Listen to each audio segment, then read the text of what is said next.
नमस्कार, मैं हूं श्वेता मिश्रा और आप देख रहे हैं बिग फाइट लाइव। तो यूं तो मुख्यमंत्री गहलोत की पहचान उनकी मुस्कुराहट है, लेकिन आज सोनिया गांधी से मुलाकात के बाद जिस मुस्कुराहट के साथ गहलोत बाहर निकले वो कई मायनों में जुदा नजर आई। आलाकमान के भरोसे के मुताबिक गहलोत को अपनी सरकार को विस्तार देना है, क्योंकि उपचुनाव को भारी मतों से जीतकर सीएम गहलोत ने अपना राजनीतिक चातुर्य फिर सिद्ध कर दिया और सफलता आलाकमान की झोली में डाल दी है। सोनिया, राहुल और प्रियंका गांधी का उन पर विश्वास है। यही कारण है कि आगामी मंत्रिपरिषद फेरबदल और विस्तार और सियासी नियुक्तियों को अमली जामा पहनाने के लिए सीएम गहलोत को फ्री हैंड दे दिया गया है। सीएम गहलोत के चेहरे पर मुस्कान ने उन तमाम सियासी समीकरणों पर विराम लगा दिया है। मुस्कान से यह आभास हुआ कि लंबे चल रहे मसलों का जल्द ही पटाक्षेप हो जाएगा। मुख्यमंत्री अशोक गहलोत को सियासत का जादूगर यूं ही नहीं कहा जाता है, उनकी बॉडी लैंग्वेज के मायने होते हैं। सियासी मुस्कान के अर्थ अलग अलग है, लेकिन सियासत के जादूगर की वर्तमान सियासी मुस्कान के अर्थ साफ है, आलाकमान के भरोसे को जीतना। आज बात इसी खास मुद्दे पर, ये मुस्कान क्या कहती है।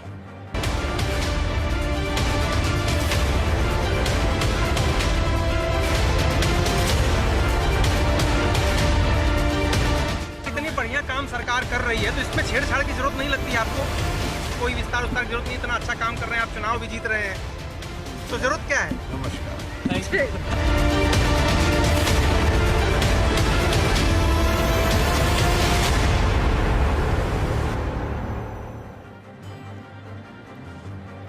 और इस खास मुद्दे पर चर्चा के लिए हमारे साथ बेहद खास मेहमान भी जुड़ चुके हैं। हमारे साथ कांग्रेस नेता ज्योति खंडेलवाल जी, बीजेपी नेता राजेंद्र मीणा जी हमारे साथ हैं, और साथ ही राजनीतिक विश्लेषक एसपी मित्तल जी भी अजमेर से हमारे साथ जुड़ गए हैं। बहुत स्वागत है आप सभी का बिग फाइट लाइव में। ज्योति जी, आपसे शुरुआत करते हैं।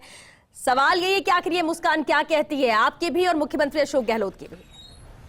क्या माना जाए कि अब कंफ्यूजन दूर हो गया है, जल्द नियुक्तियां, फेरबदल, जो भी फैसले लेने वो लिए जाएंगे?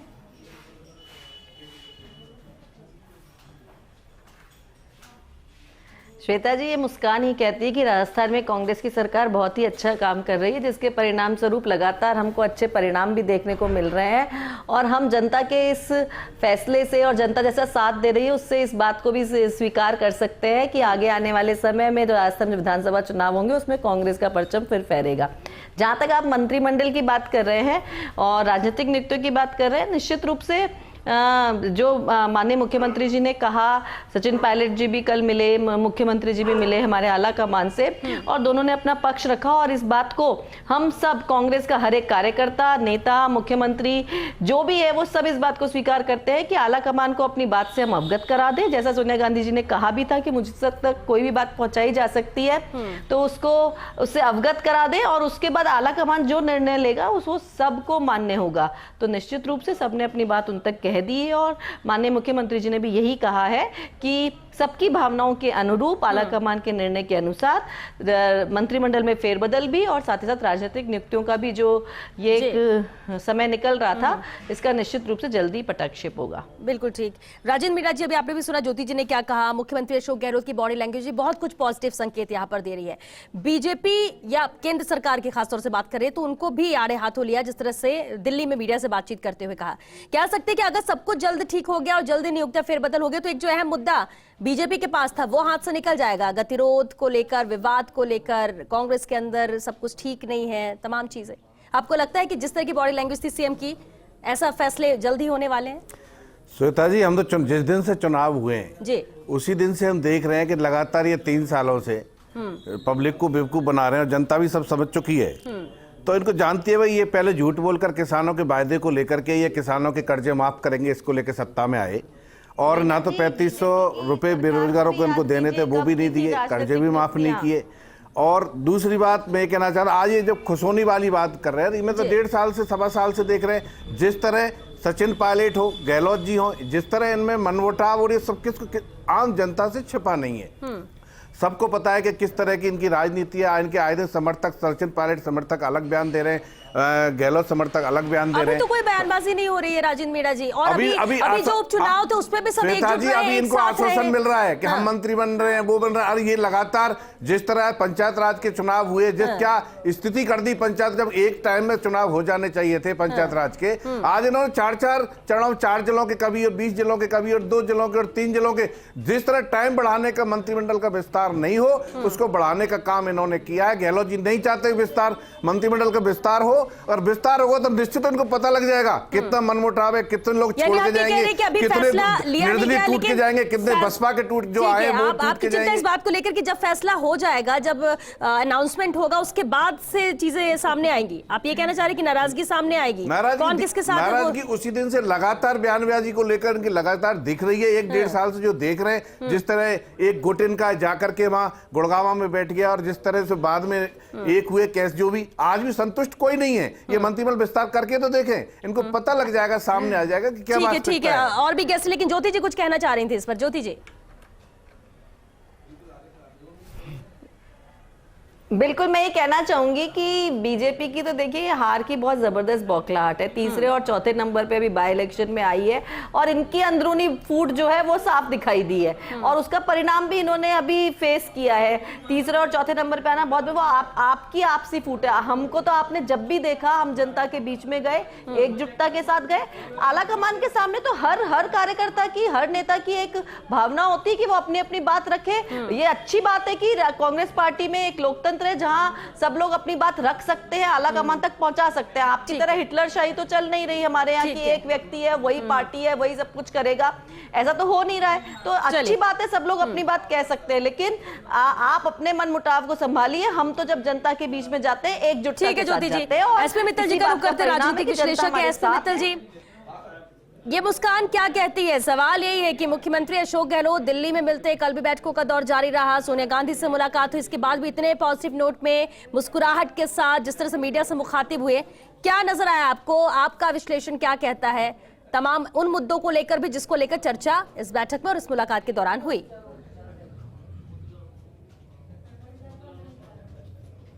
श्वेता जी, जिस तरीके से आज अशोक गहलोत जी ने दिल्ली में अपनी मुस्कुराहट बिखेरी, उससे ये प्रतीत होता है कि वो चाहे मंत्रिमंडल का फेरबदल हो, चाहे राजनीतिक नियुक्तियां हो, चाहे सरकार चलाने के तौर तरीके हो या संगठन की कोई भी बात हो, उसमें वो सबसे बड़े नेता हैं कांग्रेस, राजस्थान की कांग्रेस के अंदर। और उन्होंने इस बात का एक तरह से हमें ये प्रदर्शित किया कि उन पर कोई दबाव नहीं है, चाहे वो आला कमान का दबाव हो, चाहे वो सचिन पायलट का दबाव हो, चाहे किसी का भी दबाव हो, उन पर कोई दबाव नहीं है। वो चाहेंगे जब मंत्रिमंडल का फेरबदल करेंगे, वो चाहेंगे जब राजनीतिक नियुक्तियां करेंगे, सब कुछ उन पर निर्भर है। मेरा ये मानना है कि जिस तरीके से आज अशोक गहलोत साहब ने ये बात कहा कि अब जो फेरबदल है या राजनीतिक नियुक्तियां जो भी कुछ है वो आला कमान तय करेगा, तो इस आला कमान के तय करने से मुझे ऐसा लगता है कि जो लोग इस इंतजार में थे कि अशोक गहलोत साहब जब दिल्ली जाएंगे दोबारा से तो शायद कोई मंत्रिमंडल के फेरबदल की कोई बात होगी, लेकिन उन्होंने अब तक जो निर्णय उनके खेमे का बताया जा रहा था, उनके पार्ट का बताया जा रहा था, वो अब आला कमान के ऊपर उन्होंने छोड़ दिया है। अब आला कमान कब उनको डायरेक्शन देगा, ये क्या नाम सिर्फ अशोक गहलोत ही जानते हैं। कुल आज का जितना ये घटनाक्रम हुआ उसमें हम ये देख रहे थे कि पहले इस मंत्रिमंडल के विस्तार को लेकर हमने देखा कि विधायकों तो इसकी रायशुमारी की गई और ये कहा गया बीच में कि अशोक गहलोत साहब का जब स्वास्थ्य ठीक हो जाएगा तब इसका विस्तार हो जाएगा। मतलब ऐसे कई मौके आए जब ये माना गया कि क्या नाम से मंत्रिमंडल का विस्तार आज हो रहा है, कल हो रहा है, लेकिन ये सारी चीजें क्या नाम से ऐसा लगा कि आज सब बेकार की कवायद थी और अब जब अशोक गहलोत चाहेंगे जब ही होगा। और अशोक गहलोत साहब ने आज एक बात और कही कि मैं पिछले 16 अक्टूबर को जब यहाँ दिल्ली आया था तब मेरी राहुल गांधी से मुलाकात ही नहीं हुई, लेकिन अखबारों में छप गया कि राहुल गांधी से मुलाकात हो गई, राहुल गांधी ने उनको फटकार लगा दी। इस तरह की उन्होंने मजाक में भी जो मीडिया का अक्सर वो हमला करते हैं वो भी उस मुद्दे पे कहा। इससे जाहिर होता है कि ये जो पूरा घटनाक्रम है ये सब आप क्या नाम से इर्द गिर्द अशोक गहलोत साहब के आसपास घूम रहा है। और आज के इस दौरे में एक महत्वपूर्ण बात यह है कि 3 दिन तक अशोक गहलोत साहब दिल्ली में हैं, लेकिन उनकी अभी तक भी राहुल गांधी से मुलाकात की हुई है। ये जो कल क्या नाम से प्रियंका गांधी से मुलाकात हुई वो राहुल गांधी के निवास पर तो हुई, लेकिन उसके अंदर राहुल गांधी नहीं थे। शायद राहुल गांधी विदेश यात्रा पे गए हुए हैं इसलिए शायद उनकी मुलाकात नहीं हुई है। इस बार पिछली बार जब गए थे तब सोनिया गांधी से मुलाकात नहीं हुई थी, इस बार गए तो उनकी राहुल गांधी से मुलाकात नहीं हुई है। तो अब ये देखना होगा कि ऐसी स्थिति के अंदर मंत्रिमंडल का विस्तार या फेरबदल कब होता है। बिल्कुल ठीक कहा आपने कि कब होता है इसी का इंतजार है, लेकिन बहुत कुछ है। पॉजिटिव नोट पर आज जो बात हुई है, जो बात मुख्यमंत्री अशोक गहलोत ने कही है और इसलिए भी कम से कम ये कह सकते हैं कि शायद इंतजार अब खत्म हो जाए। अदिति नागर भी हमारे साथ जुड़ गई है, न्यूज एडिटर दिल्ली से। अदिति, क्योंकि आप वहां पर मौजूद थी, मुख्यमंत्री अशोक गहलोत की बॉडी लैंग्वेज को और बेहतर तरीके से बयां कर सकेंगी, लेकिन क्या ये नजर आ रहा है कि जो प्लान मुख्यमंत्री अशोक गहलोत का है, जिस लिहाज से उन्होंने मुलाकात की, जिन मुद्दों पर चर्चा हुई, सब उनके फेवर में नजर आ रहा है? क्योंकि साफ साफ उन्होंने आला कमान पर फैसला छोड़ दिया है और बहुत ही पॉजिटिव उनकी बॉडी लैंग्वेज थी, मुस्कुराहट लगातार बरकरार थी। मायने क्या निकाले जाए और क्या ये भी माना जाए कि अब इंतजार खत्म होने वाला है इन चीजों को लेकर?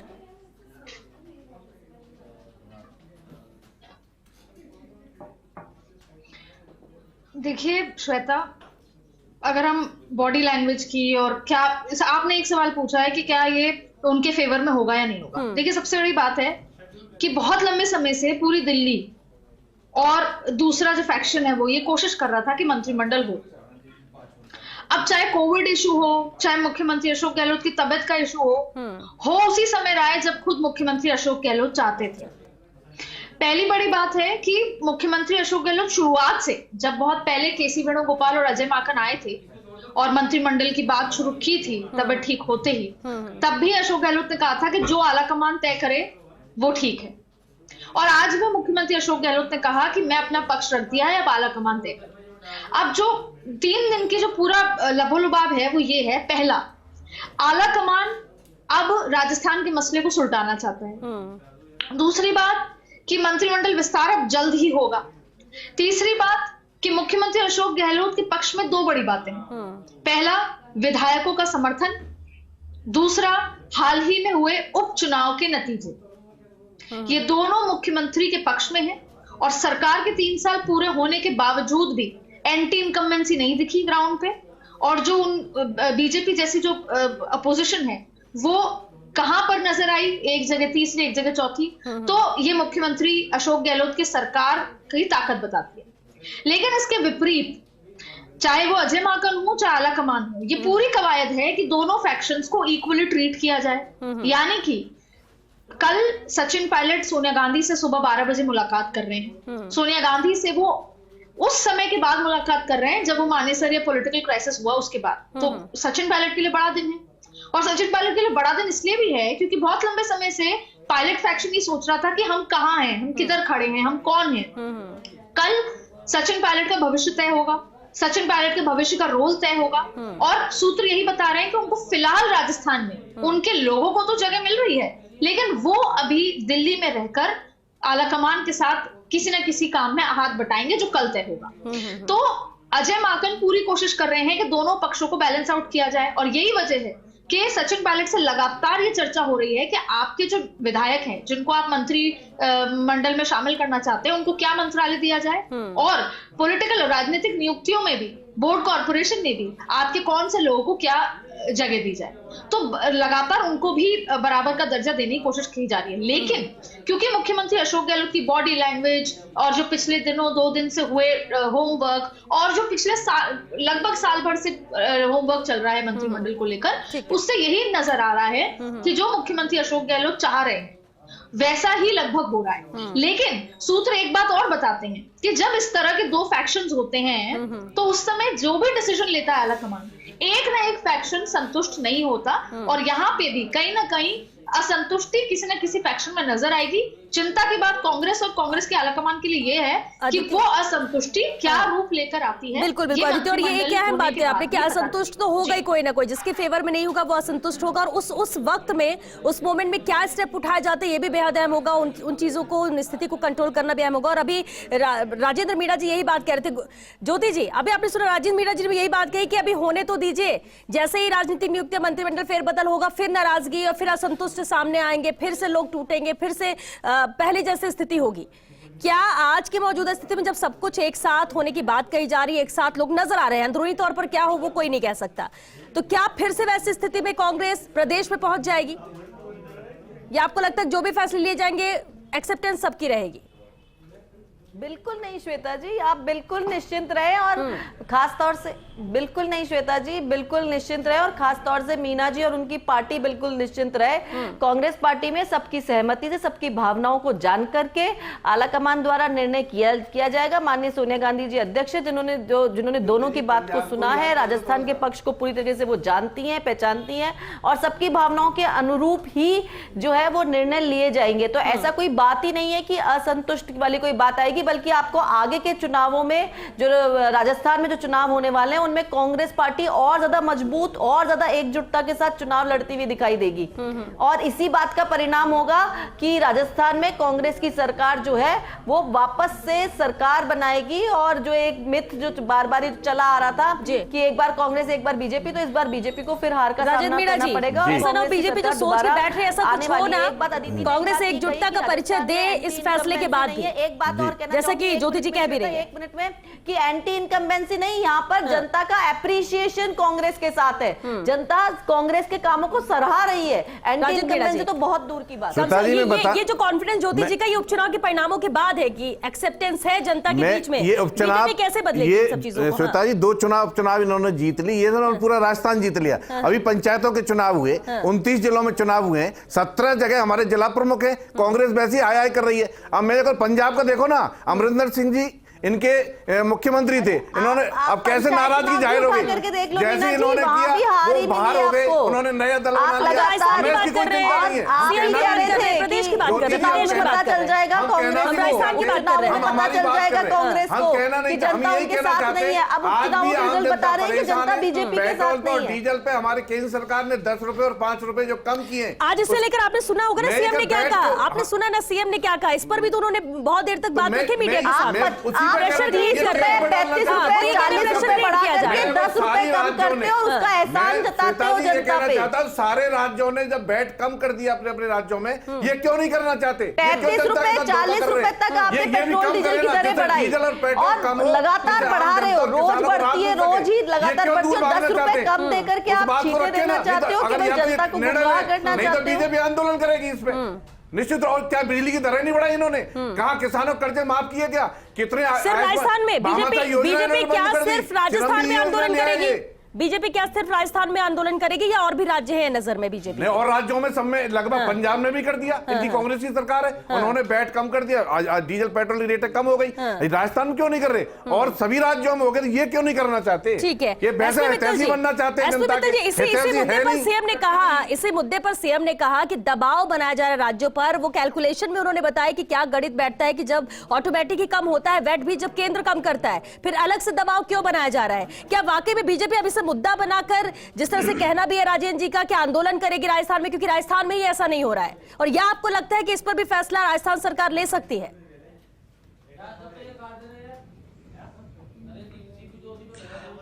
श्वेता जी, अशोक गहलोत साहब ने आज ये कहा कि उन्हें केंद्रीय गृह मंत्री अमित शाह तक का फोन आया है। मतलब कितनी गंभीरता है इस बात के अंदर कि राजस्थान में वैट को कम करने के लिए मुख्यमंत्री से किसने बात की? केंद्रीय गृह मंत्री ने बात की है, कैबिनेट सेक्रेटरी ने बात की है। वो इस बात को कह रहे हैं कि हम पे दबाव डाला जा रहा है। लेकिन अशोक गहलोत साहब चाहे इस बात को लेकर कुछ भी कहें, लेकिन ये बात जो है ये अपने आप में महत्वपूर्ण है कि पूरे देश में राजस्थान में सबसे ज्यादा पेट्रोल और डीजल की कीमतें हैं। अभी पिछले दिनों ही एक विज्ञापन पंजाब सरकार ने जारी किया, उसमें बताया कि हम जो पेट्रोल और डीजल पंजाब में राजस्थान से सस्ता है। तो कांग्रेस शासित जो प्रदेश है उसमें जब इस तरह की बात हो रही है, खुद अशोक गहलोत साहब भी इस मान रहे हैं कि हमारे पे दबाव है, हम इसको क्या नाम से जल्द इसको घटाएंगे। मेरा ऐसा मानना है कि अशोक गहलोत साहब को जितना जल्दी हो उतना जल्दी इस वैट को कम करना चाहिए, ताकि जो उनकी आलोचना हो रही है उससे जब बचा जा सके। जब वो इस बात को स्वीकार कर रहे हैं कि हम घटाएंगे, तो फिर घटा देना चाहिए, फिर आलोचना क्यों करवा रहे हैं? ठीक है एसपी मित्तल जी, आपका कहना है कि इसे जल्द से जल्द इस पर फैसला ले ही लेना चाहिए प्रदेश में मुख्यमंत्री अशोक गहलोत को। अदिति, क्योंकि एक आखिरी सवाल है, क्योंकि वक्त खत्म हो रहा है। अदिति, एक अहम बात है, देखिए मुख्यमंत्री अशोक गहलोत ने आज सभी सवालों के बेबाकी से जवाब दिए, मुस्कुराहट के साथ जवाब दिए, लेकिन जब एक बात ये पूछी गई कि बार बार ये कहा जाता है कि गुड गवर्नेंस है, अच्छी सरकार काम कर रही है, जनता का अप्रिसिएशन है, जनता का साथ है, उपचुनाव के परिणाम कांग्रेस के फेवर में, फिर इस मंत्रिमंडल फेरबदल या बदलाव की जरूरत क्यों, विस्तार की जरूरत क्यों, जब सब कुछ ठीक ठाक चल रहा है? नमस्कार कहकर मुस्कुराते हुए उन्होंने सवाल को टाल दिया। इस सवाल का जवाब अदिति नहीं दिया उन्होंने।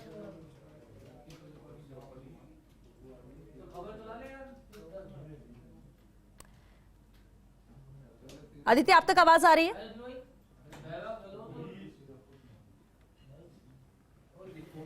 मित्तल जी, इसका जवाब आपसे ही ले लेते हैं कि एक सवाल जिसका जवाब उन्होंने नहीं दिया कि अगर गुड गवर्नेंस है तो फिर विस्तार की जरूरत क्यों?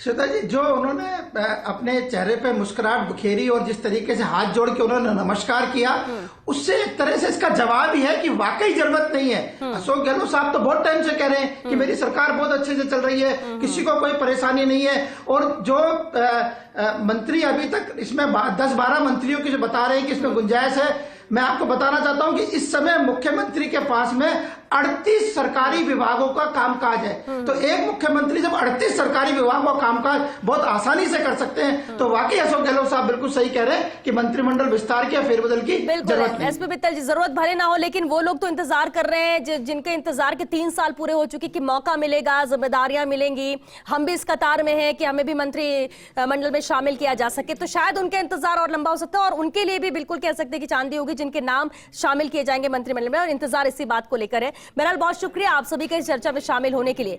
तो मुलाकात से क्या बात हुई है? मुख्यमंत्री अशोक गहलोत की बॉडी लैंग्वेज जो बहुत पॉजिटिव साइन दे रहे थे, ये बहुत कुछ बयां करते हैं कि कहीं ना कहीं उनके फेवर में चीजें, क्योंकि उन्होंने साफ कह दिया कि मुझसे जो फीडबैक मांगा गया मैंने वो रख दिया है, रिपोर्ट कार्ड आला कमान के ऊपर फैसला छोड़ दिया है।